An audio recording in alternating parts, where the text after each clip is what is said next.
এবিদি কি করছো? সবার আগে একটা ডিমকে হালকা একটু নুন দিয়ে একটু ফেটিয়ে নাও। এতে দিয়ে দাও অল্প একটু রিফাইন্ড অয়েল, খুব সামান্য।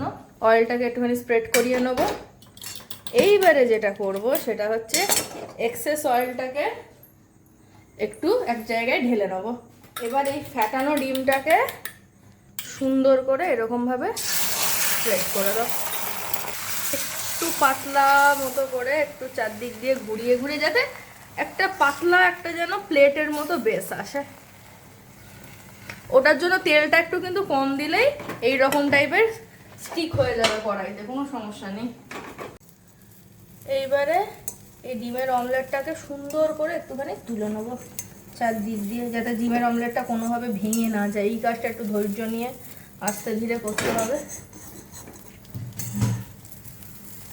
ব্যাস, এই অমলেটটাকে এরমভাবে তুলে নেবো।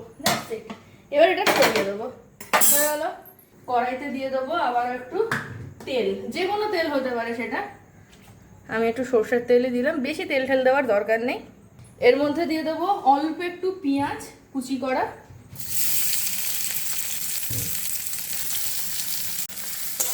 এবার এই পেঁয়াজটাকে ভালো করে ভাজবো। আজকে আমি খুব ডিলিশিয়াস একটা রান্না খুব শর্টকাটে দেখাবো। কয়েক টুকরো চিকেন বেঁচেছিল, তো এইটা দিয়ে আজকে রান্নাটা সম্পন্ন হবে। তার জন্য 1 চামচ মতো নুন, এর মধ্যে দিয়ে দেবো কাঁচা লঙ্কা কুচি কুচি করে রেখেছিলাম, কাঁচা লঙ্কা কুচি দিয়ে দেবো। এখানে টক দই, বেশি দেওয়ার দরকার নেই, ওই 1 চামচ মতো দিলেই হবে। আজকে আমি খুব ব্যস্ত, সেই কারণে কোনো বাটাবাটির ঝামেলাতেই যায়নি। এমনি চিকেন খুবই অল্প, মানে 2 জনের জন্য সাফিসিয়েন্ট রয়েছে, কিন্তু কোয়ান্টিটি বেসিসে এটা অল্পই। আর এর মধ্যে দিয়ে দেবো মোটামুটি হলুদ গুঁড়ো।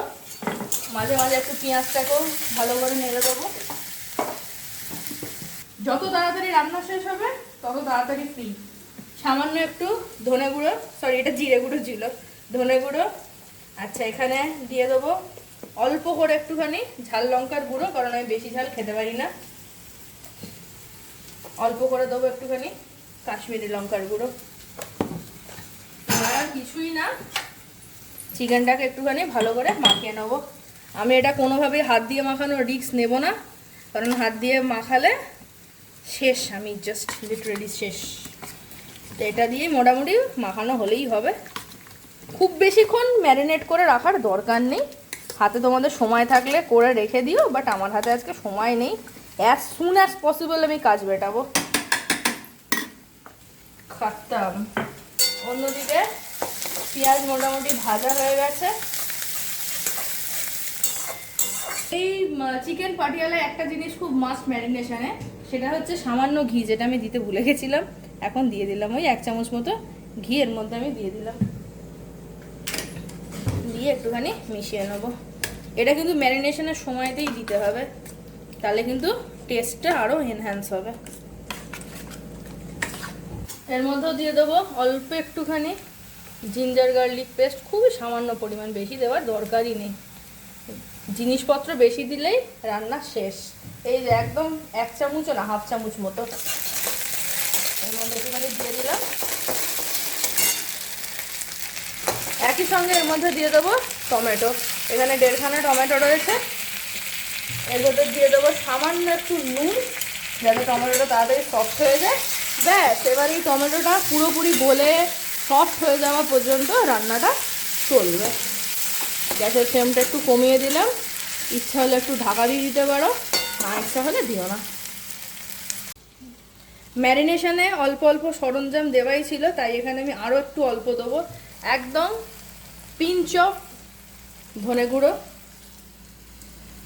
পিঞ্চ অফ জিরে গুঁড়ো, আর একদমই পিঞ্চ অফ কাশ্মীরি লঙ্কার গুঁড়ো।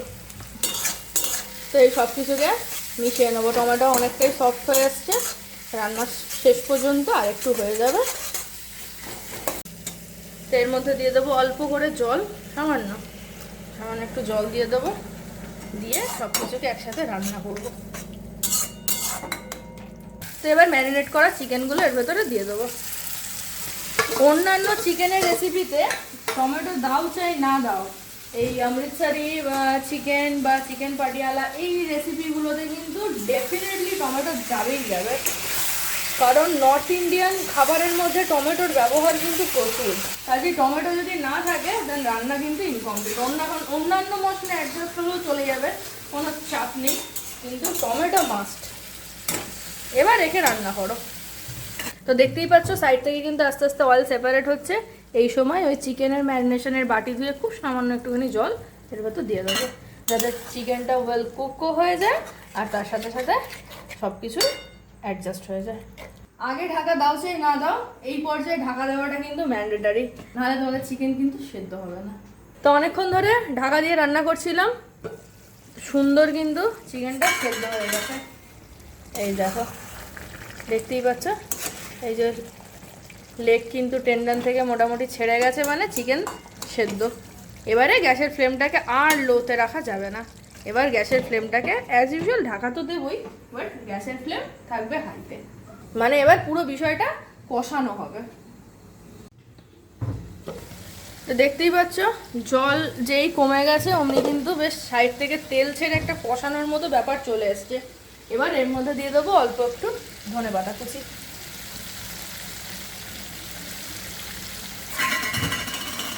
কষানোর সময় দিলে কিন্তু ফ্লেভারটা আরও টেস্টি হয়। তো চিকেন রান্না কিন্তু কমপ্লিট। এই পর্যায়ে একটু ঝাল ঝাল সব কিছু দেখে নিও।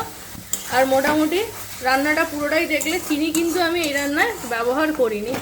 নর্থ ইন্ডিয়ান খাবারগুলোতে কিন্তু চিনির ব্যবহার একদমই নেই, টুকটাক শাকে আছে, বাট চিকেন টিকেন এই বিষয়গুলোতে কিন্তু নেই একদমই ব্যবহার, তাই স্কিপ করেছি। চিকেন কিন্তু সুন্দরভাবে কষানো হয়ে গেছে, একদম কড়াই থেকে চিকেন ছেড়ে যাচ্ছে। সামান্য একটুখানি জল দেবো, খুবই সামান্য, অল্প একটু জল দেবো, দিয়ে বেশিক্ষণ ফুটাবো না, জাস্ট শুধু হাই হিটে একটু ভালো করে ফুটিয়ে নেবো, ব্যাস, দ্যাটস ইট। তো ব্যাস, চিকেন আমাদের রেডি, একটা বাটিতে ঢেলে নেবো।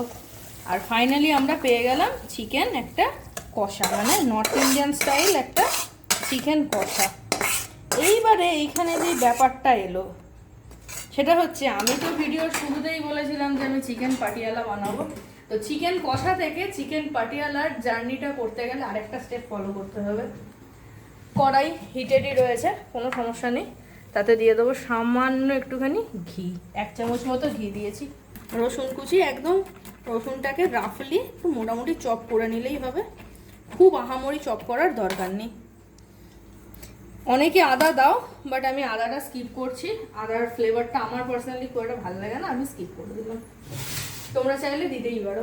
ঘিয়ের মধ্যে দেবো সামান্য জিরে, এর মধ্যেই দেবো এই যে এখানে কুচিয়ে রাখা রসুন, ব্যাস। শুধুমাত্র এইটাই কিন্তু এই রান্নার একটা আলাদা মাত্রা এনে দেবে। হ্যাঁ, বলতে পারো যে আমি অনেক বেশি পরিমাণে ঘিয়ের ব্যবহার করেছি, বাট কিছু করার নেই। আবার সাউথ ইন্ডিয়ান খাবারের মধ্যে যেরকম তেঁতুলের ব্যবহার অনেক বেশি, সেরকমই নর্থ ইন্ডিয়ান খাবারের মধ্যে কিন্তু এই রসুন, ঘি, এই ধরনের জিনিসগুলোর ব্যবহার কিন্তু অনেকটাই বেশি। আর এই রান্নাগুলো তো 9 মাসে 6 মাসে খাবার মতনই রান্না, তাই 9 মাসে 6 মাসে একটু একটু ঘি বেশি খেলে, ঘি এমনিতেও খেলে কোনো সমস্যা নেই, আমি সব রান্নায় মোটামুটি ঘি ব্যবহার করি, কোনো সমস্যা নেই। তো রসুনটাকে একটুখানি রোস্ট মতো করে নেবো জিরের সাথে। রান্না কমপ্লিট, এবারে এই চিকেনটাকে এর ভেতরে ঢেলে দাও।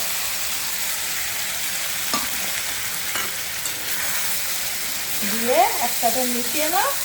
তো দেখো আমাদের চিকেন পাটিয়ালা রান্না কমপ্লিট, গ্যাসের ফ্লেম অফ। এবার জাস্ট একটা প্লেটের মধ্যে সার্ভ করে নেবো। চিকেন কিন্তু সুন্দর কুক হয়ে গেছে, দেখতেই পাচ্ছ। এবার শুধু এগুলোকে একটু সার্ভ করে নেবো। এই যে, তো কেমন লাগছে চিকেন দেখতে অবশ্যই কিন্তু কমেন্ট করে জানিও। তো ওপর থেকে গ্রেভিটা দিয়ে দিচ্ছি, আর তোমরাই দেখে বলো যে কীরকম লাগছে।